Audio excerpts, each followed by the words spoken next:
Olá pessoal, aqui é o Wagner Borges falando. Este é o programa Viagem Espiritual, aqui pelos 95.7 FM da Rádio Vibe Mundial de São Paulo. Nosso programa que é um cantinho espiritualista de todas as quintas-feiras das 19h30 até as 20h30, onde falamos da temática espiritual, principalmente a questão dos chakras, as bioenergias, a aura, as experiências fora do corpo, as questões da imortalidade da consciência e a vida no sentido da espiritualidade como um todo, sempre de forma bem aberta e universalista dentro do campo do espiritualismo como uma forma geral. Programa passado eu respondi vários tópicos aqui e ainda tem outros que eu vou dar sequência aqui, que, como vocês sabem, são perguntas que eu recolho nas lives, nas palestras. Não é o pessoal ligando aqui ou mandando e-mail direto. Eu colho de um aluno, uma pessoa que está numa palestra, e acho que são perguntas que me fazem, que são pertinentes para os temas do programa. Eu não tenho como responder individualmente, porque a minha vida é uma correria muito grande e não dá tempo de individualmente fazer uma mentoria ou responder para alguém específico. O meu trabalho é sempre no sentido coletivo, no sentido geral. Aqui na parte técnica, meu amigo Euri, palmeirense ali convicto, está cobrindo a folga do Tomás. Entrei aqui no estúdio, estava o Toninho Nascimento, que é da técnica também, o chefe aqui da técnica, que é ele que tem aquela poderosa voz que faz a vinheta, Viagem Espiritual nas Ondas da Mundial, e o Toninho também é palmeirense. Então eu entro aqui, fico cercado por eles. E como o Palmeiras vem ganhando tudo, eu tenho que ficar quieto, o botafoguense aqui, e gosto do Santos, que está na Série B, né? Pelo menos sobrou a Libertadores pro Fogão, ainda está firme lá, né? Bom, vamos lá, pessoal. Vou responder algumas dessas questões aqui, que são perguntas bem pertinentes mesmo. Muitas outras pessoas também as fazem. Vamos lá? Bom, para entender direitinho o cerne de algumas dessas perguntas, eu vou retroagir num tema que eu já falo com recorrência aqui, e vocês que escutam o programa há tempos também sabem. O corpo psíquico, também chamado corpo espiritual, corpo sutil, perispírito, psicossoma, corpo de luz, e tantos nomes que cada área chama a parte sutil por algum nome diferente, eu vou chamar de corpo sutil, ou corpo extrafísico ou psíquico, para facilitar. É dotado de alta plasticidade, ou seja, há uma alta capacidade nesse corpo psíquico que tudo aquilo que a mente pensa, esse corpo tende a plasmar energeticamente na sua aparência. Daí se dizer antigamente, entre os ocultistas franceses do século XIX, Eliphas Lévy, Papy, Stanislas de Guaita e outros, que falavam que o corpo astral é dotado de alta plasticidade, no sentido dele plasmar tudo que a mente pensar sobre si mesma. No nosso caso, durante uma saída do corpo, como nós estamos conectados ao corpo humanoide e olhamos no espelho desde pequenos e vemos essa forma humanoide refletida, vamos para fora do corpo com a auto-identidade que nós somos seres humanos. Então, há uma plasmagem natural da forma humanoide a qual nós estamos inseridos. E isso é um automatismo. Veja, a forma humanoide é um padrão das pessoas que reencarnam em orbes como a Terra. É óbvio que não é a forma definitiva no infinito, porque se no planeta Terra tem tantas formas de vida diferentes, se a gente projetar isso para o infinito, a diferença ela é a média do universo. Observa aqui na Terra. Por exemplo, observa um cetáceo, que é uma baleia, compara, por exemplo, com um aracnídeo, que é uma aranha, por exemplo. Olha a diferença.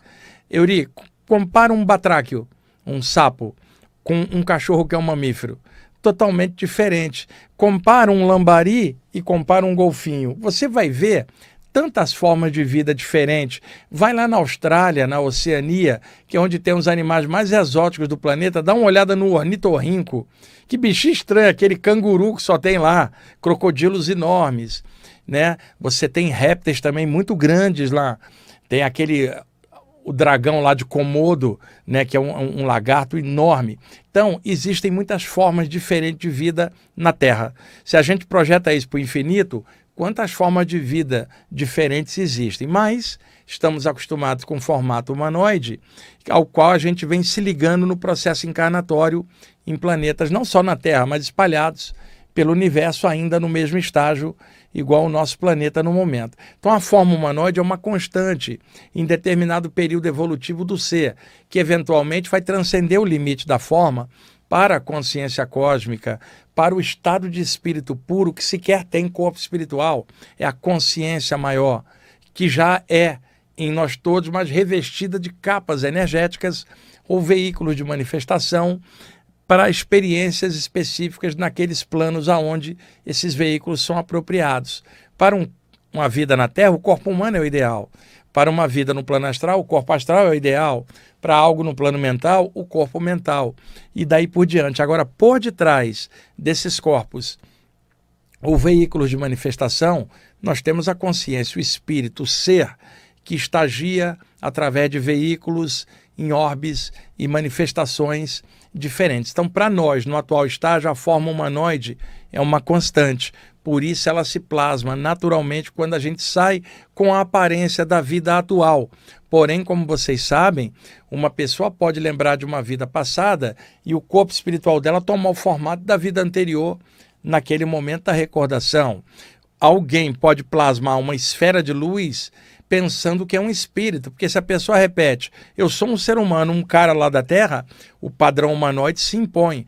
Mas se a pessoa pensar mais do que um homem lá da Terra, eu sou uma consciência universal, temporariamente aportada na forma humana, sequer sou humano, estou humano temporariamente com a forma humanoide. Eu sou a centelha vital do eterno, eu sou a essência vital do todo que está em tudo. Neste momento em que a pessoa está pensando que é um ser de luz, o corpo astral toma um formato luminoso não humanoide, uma esfera de luz, um campo energético indefinido, porque a mente naquele momento está quebrando os seus padrões. Então vocês sabem disso, eu já expliquei isso em várias ocasiões aqui para vocês, só que hoje eu quero mostrar variações da plasmagem desse corpo psíquico. Outra coisa, um animal fora do corpo, ele não tem o pensamento tipo, eu sou um cachorro, eu sou um gato, para plasmar a forma do cachorro ou gato. Mas na hora que sai, o cachorro está dentro de uma forma humanoide daquele tipo. O gato está dentro de uma forma humanoide na forma de um gato.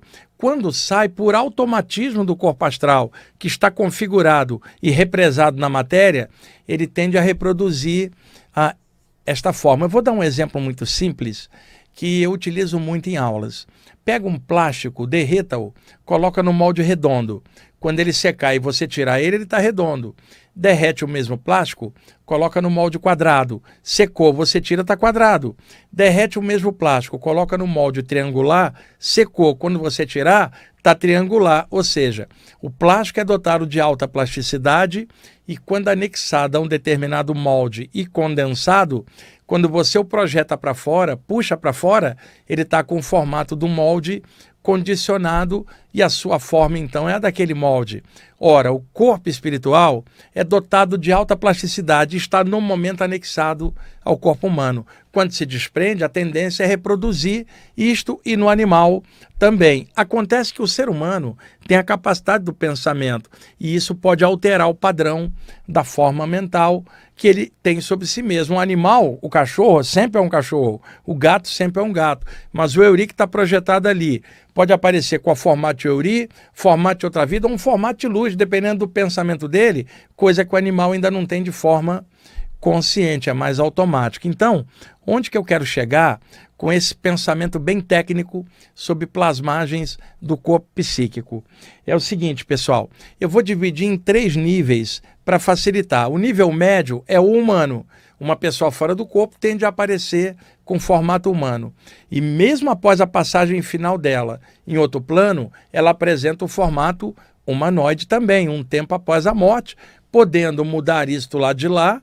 No caso dela cada vez acessar níveis mais altos, o corpo astral dela vai sutilizando. No plano mental sequer tem forma. Agora, pega um espírito apegado, atolado na ideia de que ele é um ser humano viciado em alguma coisa. Ele vai ser uma cópia exata da aparência que ele tinha aqui, não mudou o padrão porque ele continua igual. Vai no astral inferior, você vai encontrar gente com formato humanoide bem condensado, porque os caras não têm sutileza para transformar numa forma de luz. Então vamos pegar do princípio a forma humana na média plasmada. Se formos ao plano astral mais denso, um umbralzão, cascudão, o Hades dos gregos, né? o plano inferior do astral dos teosofistas, e daí, por exemplo, o umbral aqui da área espírita, nesses ambientes se veem espíritos deformados energeticamente. Essas deformações variam muito. E por que elas existem?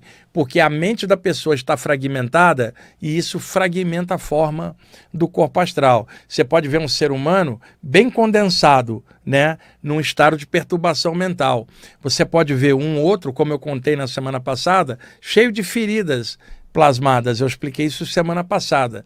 Mas existem espíritos plasmados em formas dantescas, horrorosas, deformados mesmo. Mentores extrafísicos, quando levam projetores e projetoras para assistência nesses ambientes mais densos, evitam que o projetor ou a projetora veja aquilo para não impactar negativamente. Caso veja, quando volta, eles dão um jeitinho de apagar a memória disso, porque é uma vivência que não é vantajosa você ficar lembrando na vigília. São entidades deformadas, algumas com formatos animalescos, híbridos com a forma humana. Vocês vão encontrar muitos relatos assim em diversos autores na área espírita, na área da Umbanda e também alguns livros de ocultismo antigo. Quando uma entidade toma um formato animalizado, ela está metamorfoseando algo que já está na própria mente dela.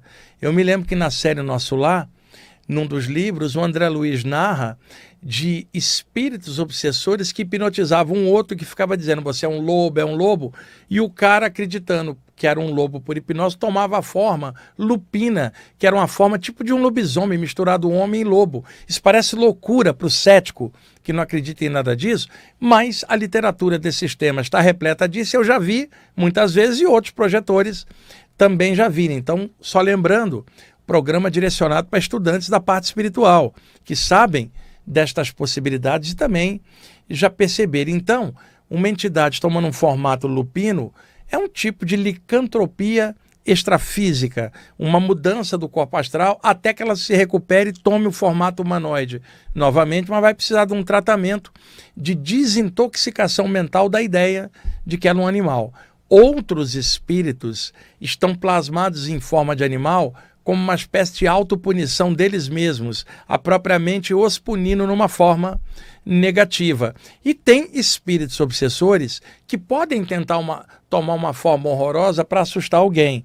Mas eu estou colocando aqui no caso de espíritos perturbadíssimos em que o próprio pensamento de eu penso, logo existo, está fragmentado. E isso fragmenta a forma do corpo astral. Então, lá na Divina Comédia, no século XIV, Dante Alighieri, na Divina Comédia, que eram os relatos de projeção astral dele camuflados como uma ficção religiosa na Idade Média, o Dante narra visões no que ele chamava de inferno, que na verdade é o astral inferior.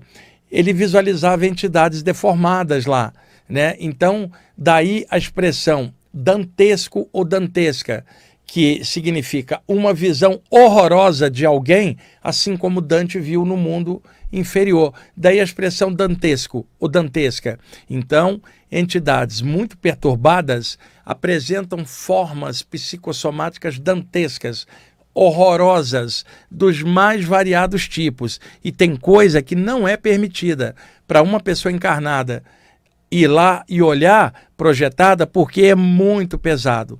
Tem um livro que narra um pouco dessas metamorfoses, que saiu na área espírita na década de 1980. Ele foi relançado. É o livro O Abismo, do Rafael Ranieri, né? Esse livro narra as viagens de um personagem no astral inferior e a visão de seres deformados. E eu estou comentando isso aqui para vocês, que semana passada eu comentei sobre uma entidade cheia de feridas plasmadas. 2 pessoas me perguntaram então sobre a metamorfose em formas piores. E eu achei de bom tom trazer esse tema aqui para vocês. Então teríamos de um lado plasmagens do corpo astral em formas humanas, por reprodução automática.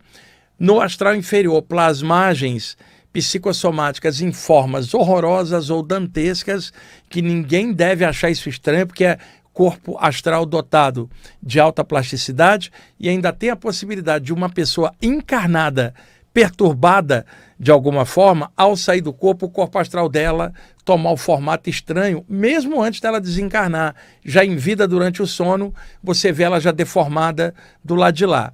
Em alguns casos de clarividência mais profundas, um sensitivo pode perceber a visão do corpo astral do outro, mesmo dentro do corpo humano.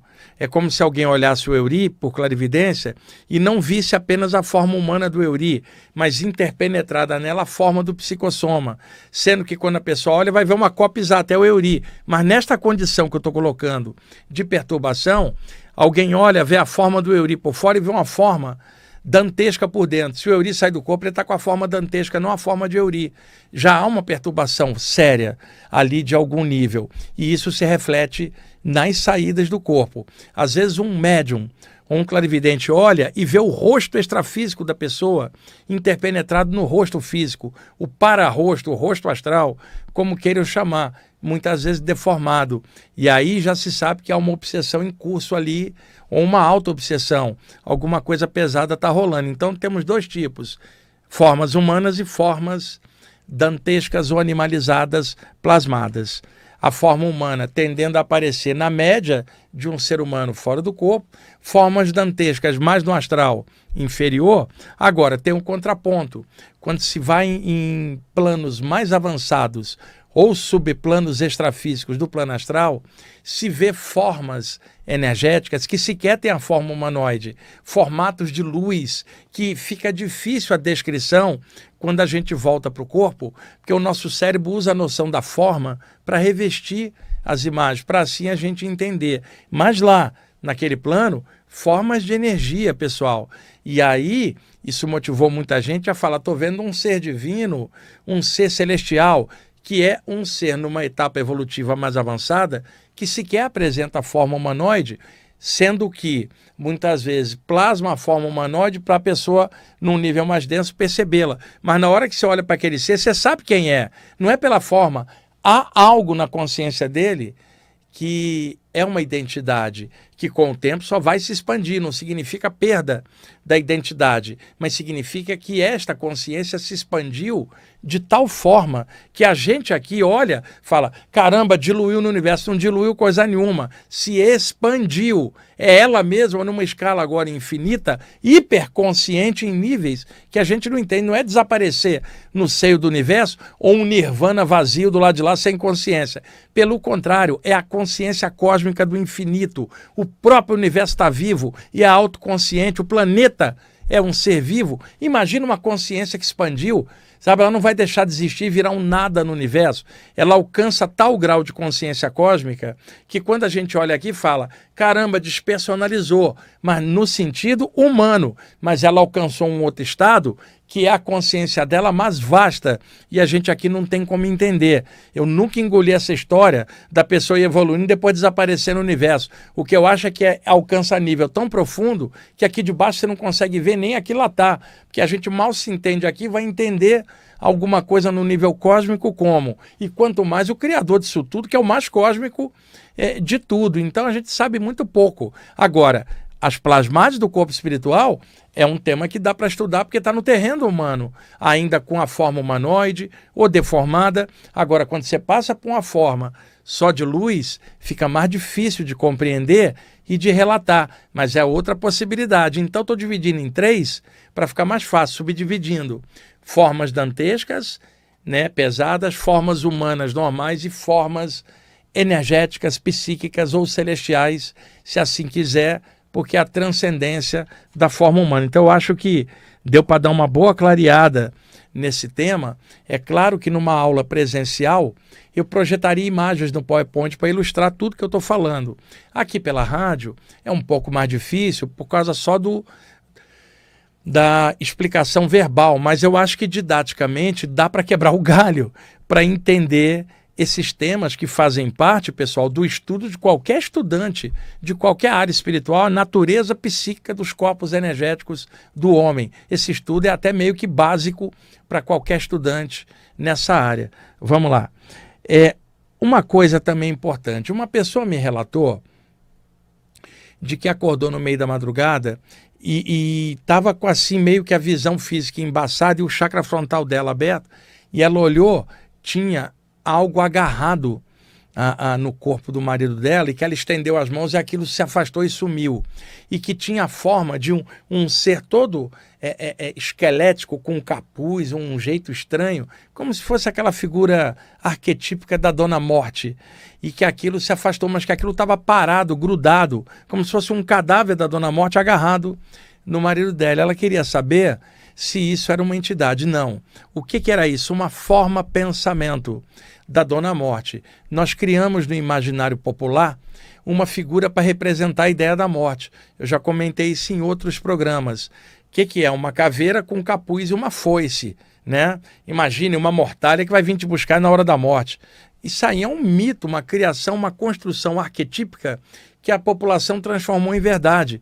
Aí chega um espanhol, né? Baseado nisso, chega para o Euri e fala: cuidado, Euri, por quê? E aí o espanhol fala: Dona Muerte está chegando. Quando? La meia-noite. Veja, parecendo uma coisa tétrica que vem te buscar, parecendo um troço que saiu do cemitério e vem buscar o Eri. Isso não existe, pessoal, tá?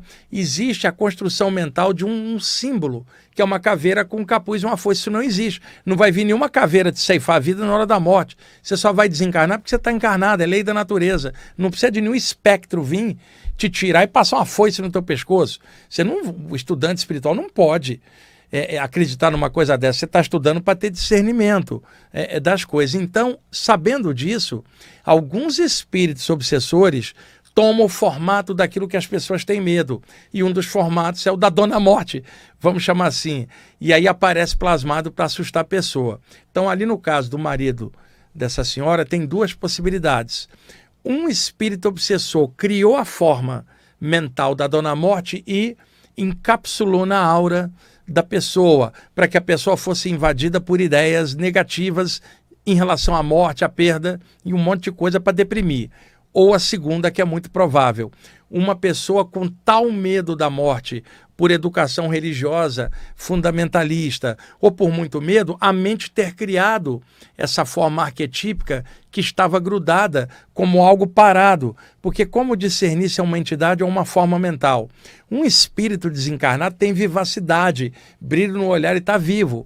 Uma forma mental está ali parada, parece um boneco. Ela não tem vibração. Quando você projeta energia, ela desfaz, ela some. Já um espírito, você projetou energia, ele pode reagir, mas uma forma mental não. Então é possível que uma pessoa crie esse arquétipo plasmado como forma mental, porque anda pensando muito na morte, o medo, ou pensando em coisa tétrica, às vezes filme de terror, e cria essa imagem grudada na aura, numa espécie de auto-vampirismo, de auto-obsessão. E a outra possibilidade é uma entidade plasmada daquele jeito e encostando para perturbar e inserir essas ideias negativas na mente da pessoa. Quanto tempo aí, Yuri? Então, 1 minuto? Tá, deixa eu marcar isso aqui. Tá. E outra coisa, muitos espíritos desencarnados levam para fora do corpo os medos que tinham dentro da carne. E esse medo da Dona Morte, você pode encontrar um espírito já desencarnado e em looping mental com medo da morte, ou a ideia da morte causando medo, mesmo ela desencarnada. Ela está num looping mental. Um espírito assim, não adianta aplicar um passe, precisa de terapia para descondicionar a mente, quebrar esse padrão arquetípico na mente dela e liberar a consciência e falar: estou desencarnado, continuo vivo, só larguei o corpo, sou eu mesmo, estou aqui fora vivo, vou seguir a evolução. Que morte o caramba, que Dona Morte o quê? Não existe tal coisa. Agora existem as formas mentais plasmadas e espíritos que tendem a plasmar para causar medo. Espero que está sendo bem claro aí para vocês nessas explicações. O Eury adiantou o relógio, ele é discípulo do Tomás, que eu estou sabendo agora, ele andou pegando orientações, adiantou o relógio, já chegamos no final do primeiro bloco. Daqui a pouquinho a gente volta. Ok, pessoal, estamos voltando com a segunda parte do programa Viagem Espiritual, aqui pelos 95.7 FM da Rádio Vibe Mundial de São Paulo. Eu sou Wagner Borges, aqui na parte técnica o meu amigo Eury. Vamos dar sequência aí aos tópicos que eu estou abordando, respondendo perguntas de alunos, pessoas em palestra, não perguntas enviadas por e-mail ou por Instagram, porque não dá tempo. Eu só pego perguntas que dá para desdobrar, explicações que ajudem a outros estudantes naquele mesmo tema, tá bom? Vamos lá. Muitas vezes eu vi seres espirituais evoluidíssimos que tomavam a forma humanoide para agir em planos mais densos, mas eles eram formatos energéticos. Quando eles tomavam a forma humanoide e você percebia o olhar era lúcido, sereno e amoroso. Mas quando eu falo amoroso, não é o das emoções humanas, é o de alguém que está em paz consigo mesmo. Um olhar sereno, que não é perturbado pela oscilação das emoções ou pelos pensamentos negativos. Um olhar brilhante, tranquilo, amoroso. E hoje, outra coisa, não há nem comunicação telepática quando você está fora do corpo e vê alguém assim. Pelo olhar você entende tudo. Há uma comunicação pelo olhar amoroso de um ser sereno e tranquilo e magnânimo como esse. Foi isso que o Shankara chamou de alma livre, ao qual já falei tantas vezes aqui no programa, que outras pessoas e grupos deram nomes diferentes. E sempre que uma pessoa classifica dentro da sua linha, que você compara com outro de outra linha, a pessoa nunca acha que é a mesma coisa, dentro da arrogância fundamentalista dela em qualquer área. Mas é só ter uma visão de conjunto para ver que todas as tradições sempre falaram desses seres maiores, invisíveis, fraternos, conscientes e lúcidos, que ajudam em silêncio a humanidade. O que varia é o nome pelo qual as pessoas estão chamando. E se você está numa saída do corpo, está vendo um ser desse, que não importa o nome que alguém chama, importa esse olhar silencioso e a comunicação desse silêncio sereno dentro de você. Você volta para o corpo e fica inspirado por isso, né? A tentar também buscar um equilíbrio nas emoções, nos pensamentos, a partir do que você viu num ser elevado. E nenhum desses seres apresenta qualquer arrogância ou senso de superioridade sobre nós humanos ainda lutando cá embaixo. Eles apresentam um grau de compreensão incondicional, não há julgamento de nada da parte deles, existe uma compreensão dos estágios evolutivos que cada pessoa tem, não há condenação de nada porque não há julgamento algum, só há serenidade de um olhar, o silêncio de uma presença, um amor incondicional, simplesmente permeando a você pelo olhar de um ser elevado. Por sorte, eu tive muitas vezes a possibilidade de ver isso. E é claro, muitas vezes levado por mentores extrafísicos para ter tal experiência e poder narrar aqui, por exemplo. Outras vezes por sintonia, por estar estudando um tema elevado e acabar indo a um ambiente elevado. E quando indo a um ambiente pesado, não por sintonia, sim por assistência espiritual para irradiar luz e ajudar.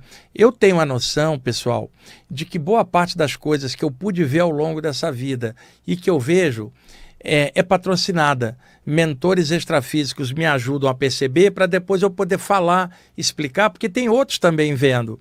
Então tenho uma noção correta que se eu não compartilhasse as coisas que eu estou vendo, sentindo e aprendendo, eu não teria acesso nem à metade do que eu pude ver, porque parte disso é por causa do trabalho de esclarecimento que eu faço a nível popular, coletivo e aberto. Então me acaba sendo franqueada a entrada em outros níveis para voltar para cá e contar dessas realidades, e a gente aqui olhando gente com olhar de maldade, gente com olhar sacana, gente com olhar de ilusão, e eu estou falando de um olhar sereno, limpo, claro, lúcido, amoroso, compreensivo, e que a gente normalmente não percebe aqui, mas às vezes podemos sentir no nosso coração esse amor chegando, mesmo em meio a uma tragédia, mesmo em meio a um dia difícil, uma onda, uma aragem sutil de um amor secreto que às vezes entra em nós e a gente não sabe de onde vem aquilo, só sabe que esse amor está ali e permite a você olhar as coisas com outros olhos,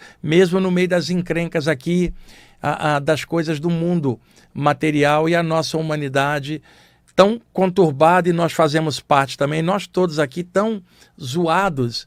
E eu me atrevo a falar aqui para vocês de um olhar sereno, amoroso, das grandes almas livres, porque é isso que eu sou orientado a fazer para contrabalançar o olhar de maldade de tantos, o meu próprio olhar perdido em mim mesmo, até que eu conheça a mim mesmo, o seu olhar no vazio também.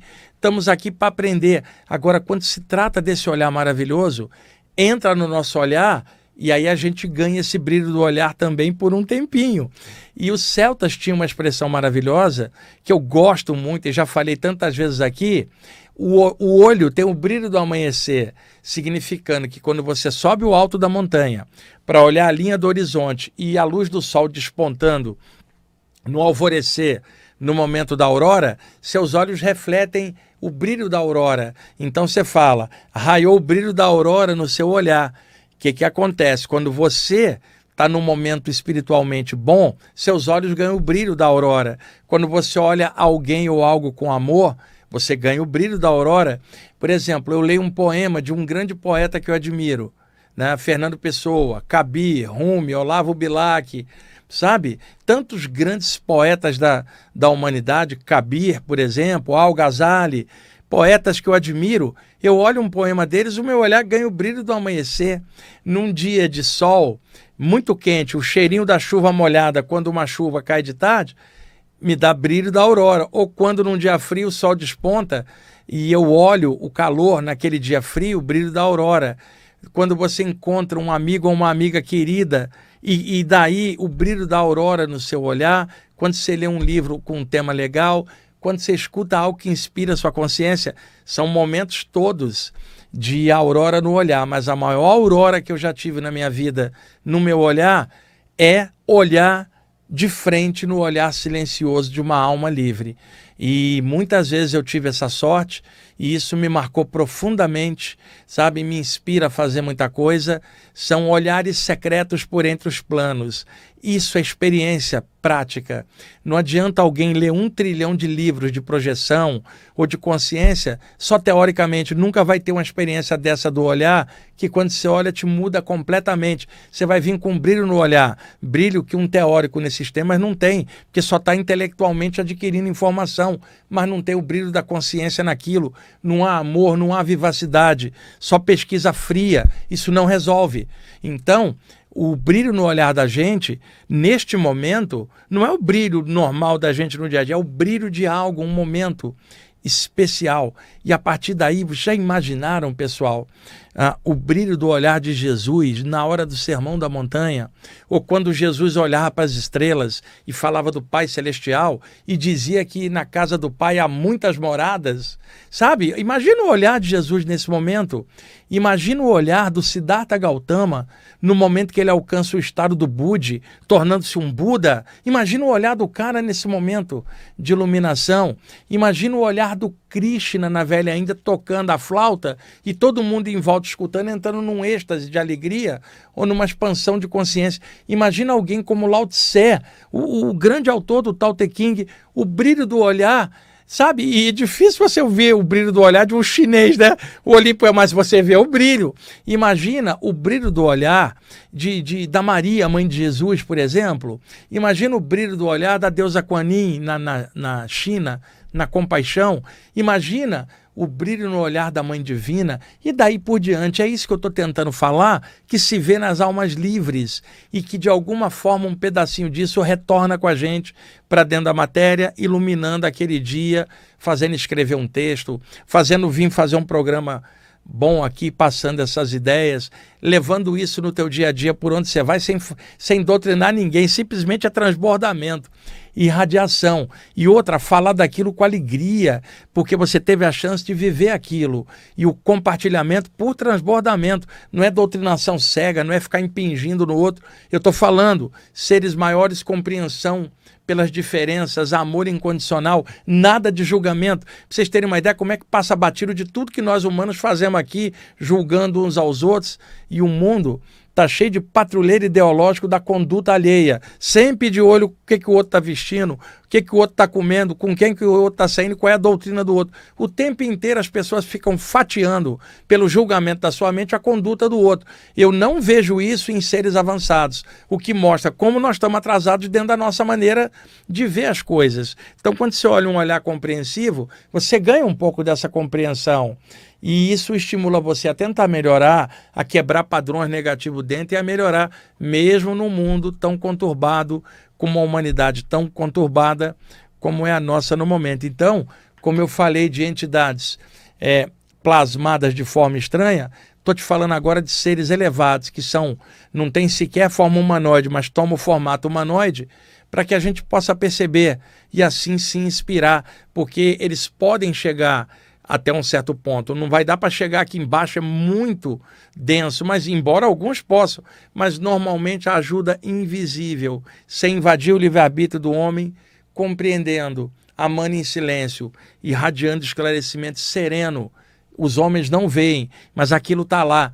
E alguém, às vezes, para sentir isso aqui na matéria, tem que estar com os sentidos mais tranquilos e a agitação mental parada. Simplesmente na hora da meditação, alguém pode sentir isso. Na hora de uma prece verdadeira e sincera, de coração, não feita por condicionamento na mente. Na hora de um mantra feito por uma consciência daquilo e não por condicionamento místico. No momento ali, você percebe esse amor, essa compreensão. Você sabe que também não vai poder provar isso para os outros, mas você pode falar sobre isso, porque sempre vai ter alguém que de alguma forma no coração compreende, mesmo que intelectualmente seja uma coisa que para todos nós seja difícil de explicar. Há a sensibilidade no coração e outras maneiras fora do intelecto para sentir as coisas. Você imagina, eu voltei outro dia de uma projeção em que eu vi um ser desse. Voltei, levantei e sentei no sofá da sala para meditar no que eu tinha visto. E aí o Rama, o meu cãozinho Yorkshire de 15 anos, pulou no sofá e encostou em mim. E eu então estendi a mão e passei um pouco dessa energia que eu tinha trazido. E ele ali, ele dormia com prazer e eu acariciando ele, passando a compreensão que eu tinha tido e ao mesmo tempo sentindo agradecimento por aquele serzinho da natureza estar ali junto comigo e eu poder estar junto dele, eu aprender com ele, ele aprender comigo numa relação, né, de uma vida como nós estamos tendo até a hora que ele partiu, eu parti, que também é do jogo, né? Mas eu agradeci ele estar do meu lado ali e essa compreensão que eu trouxe, eu compartilhei com ele e irradiei em silêncio a favor de todas as pessoas em qualquer lugar. Fiz o que eu tinha que fazer, que era transbordar. Era muita areia para o meu caminhão. Eu não aguentava tanta compreensão e tanto amor em mim, eu só podia irradiar. Mas não é uma coisa de explosão de energia, é uma coisa serena. Eu não tenho como explicar para vocês. E isso já aconteceu várias outras vezes. E é uma coisa que normalmente eu nem comento, porque é difícil de explicar. Mas hoje eu vim com vontade de explicar primeiro as plasmagens humanas e dantescas. Agora, essas manifestações mais avançadas, e aí um olhar desse muda uma vida. E às vezes alguém fala, para que você estuda uma coisa dessa? Por momentos como esse, que a pessoa que está perguntando não vai viver por uma vida. E eu não tenho vaidade nenhuma disso. Eu acabei de falar para vocês antes. Boa parte das coisas que eu estou tendo, os mentores me facilitam para eu ver e depois contar. Se eu não estivesse contando, isso não aconteceria de novo. Então é importante registrar, mesmo em ambiente humano caótico, a presença de seres serenos, magnânimos e tranquilos, que também já passaram por aqui. Nenhum deles deu um salto evolutivo quântico, como muita gente vem falando, e evoluiu da noite para o dia. Eles ralaram, sofreram, choraram, avançaram, suportaram e venceram a si mesmos. Não há outra forma de evolução. É esforço do espírito encaixado na matéria. E a gente está aqui para aprender isso. Agora, uma das coisas que muito me ajuda é poder estar fazendo esse trabalho aqui de esclarecimento, porque aí transbordando essas coisas eu também melhoro fazendo isso. Então, no final das contas, todo mundo melhora quando se fala de um olhar amoroso, sereno e sutil, e não importa nome de quem seja, nem quantos são, nem como agem. Eu só estou registrando a serenidade, a doçura, o sentimento, a lucidez e a consciência cósmica e profunda de uma alma livre. E aí como é que o Shankara falava no Vivekachudamani, no século VIII d.C., que eu adaptei para a vinheta? Ele dizia: há almas livres, tranquilas e magnânimas, que como a primavera fazem bem a todos, ajudam aos homens na longa travessia das existências seriadas, atravessando o mar das ilusões. Esses seres sempre apontam para o porto da consciência cósmica. Fazem isso apenas por amor, sem jamais aparecer e nem esperar reconhecimento. E são estas almas livres que sempre ensinam que há uma luz que brilha mais do que bilhões de sóis juntos, que é a essência da alma. Essa é a luz que mora no coração.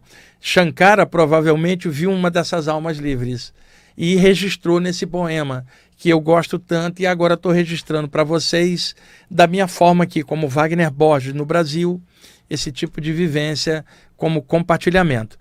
Ô, Euri, estamos no tempo, né? Eu escolhi, até em função disso que eu estou falando, um texto que eu já li. Euri, devo ter lido isso umas 15 vezes ao longo dos anos de programa.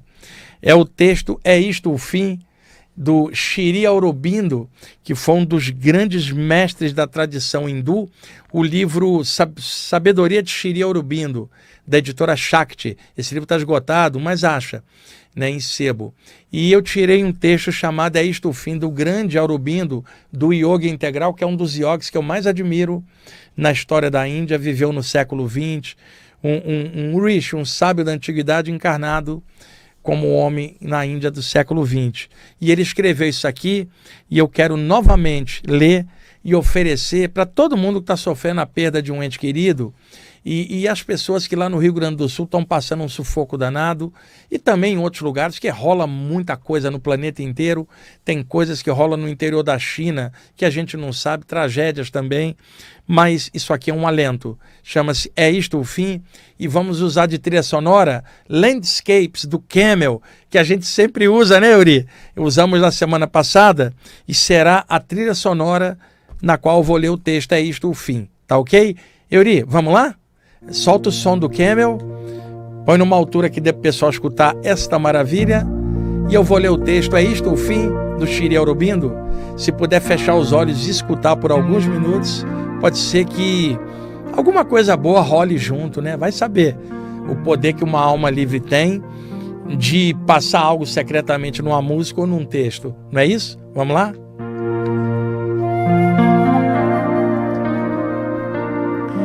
É isto o fim de tudo que fomos e tudo que fizemos ou sonhamos, um nome não lembrado e uma forma desfeita. É isto o fim? Um corpo apodrecendo sob a laje de pedra, ou transformada em cinzas pelo fogo, uma mente dissolvida, perdidos seus esquecidos pensamentos. É isto o fim? Nossas poucas horas que foram e não mais são, nossas paixões outrora tão elevadas, sendo zombadas pela terra tranquila e a calma luz do sol. É isto o fim? Nossos anseios de elevação humana em direção a Deus, passando para outros corações, iludidos, enquanto o mundo sorri para a morte. É isto o fim?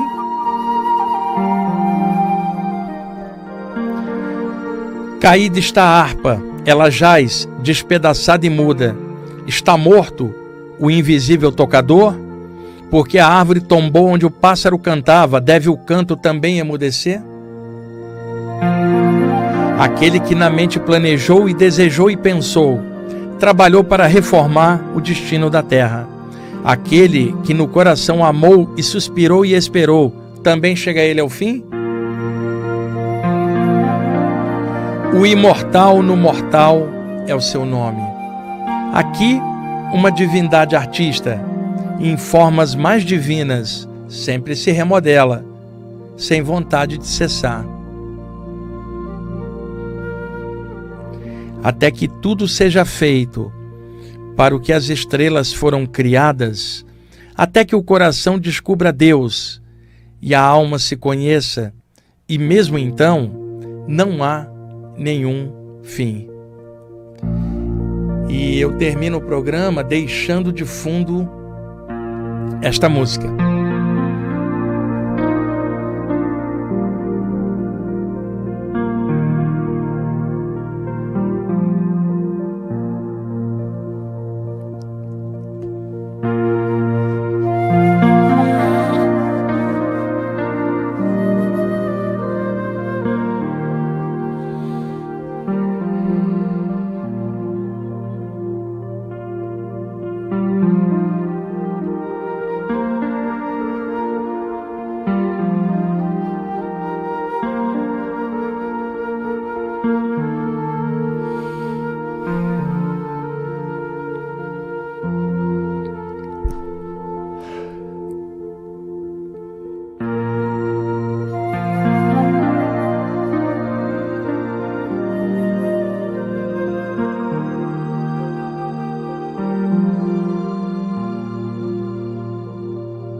Bom, pessoal, essa linda música que o Euri ali é fã também, é da banda de rock progressivo inglesa, Camel. A música se chama Landscapes, é do álbum Nud, de 1981, e o Camel é uma das bandas de rock progressivo que eu mais gosto, tenho tudo deles, e o guitarrista é o Andrew Ledman, muito bom, e havia um tecladista muito bom na década de 70 na banda, que era o Pete Bardens, e é uma banda assim espetacular, e o Andrew Ledman é fã do David Gilmour do Pink Floyd e usa o estilo de guitarra muito parecido com o do Pink Floyd, e às vezes ele toca flauta, como vocês estão ouvindo aí de fundo. E essa música aí, gente, o Euri também, ele deixou ela gravada ali, falou, essa aqui é a trilha sonora do programa agora para qualquer texto, porque é emocionante. Eu gosto sempre de ler alguma coisa usando essa trilha. Ao longo dos anos, eu trouxe muitas trilhas aqui sonoras para ler textos, né? Depois, com o advento do YouTube, o YouTube não permite, ele corta. Mas aqui na rádio é possível, e no finalzinho assim ele deixa passar, né? Se botar uma música inteira assim, ele vai picotar o vídeo. Mas aqui a gente transformou na trilha sonora da viagem espiritual de ler algum texto, né? Euri, é o que temos para hoje, cara. Estamos aí já no horário. Eu acabei fechando os olhos aqui, a música foi, me perdi no tempo aqui, cara, na noção de tempo. Pessoal, espero estar passando coisas úteis e positivas para vocês. Filtrem tudo que eu falar. Só pega o que estiver de acordo com o bom senso, a consciência, o discernimento. E toca a bola do seu jeito sempre, ok? Um abraço.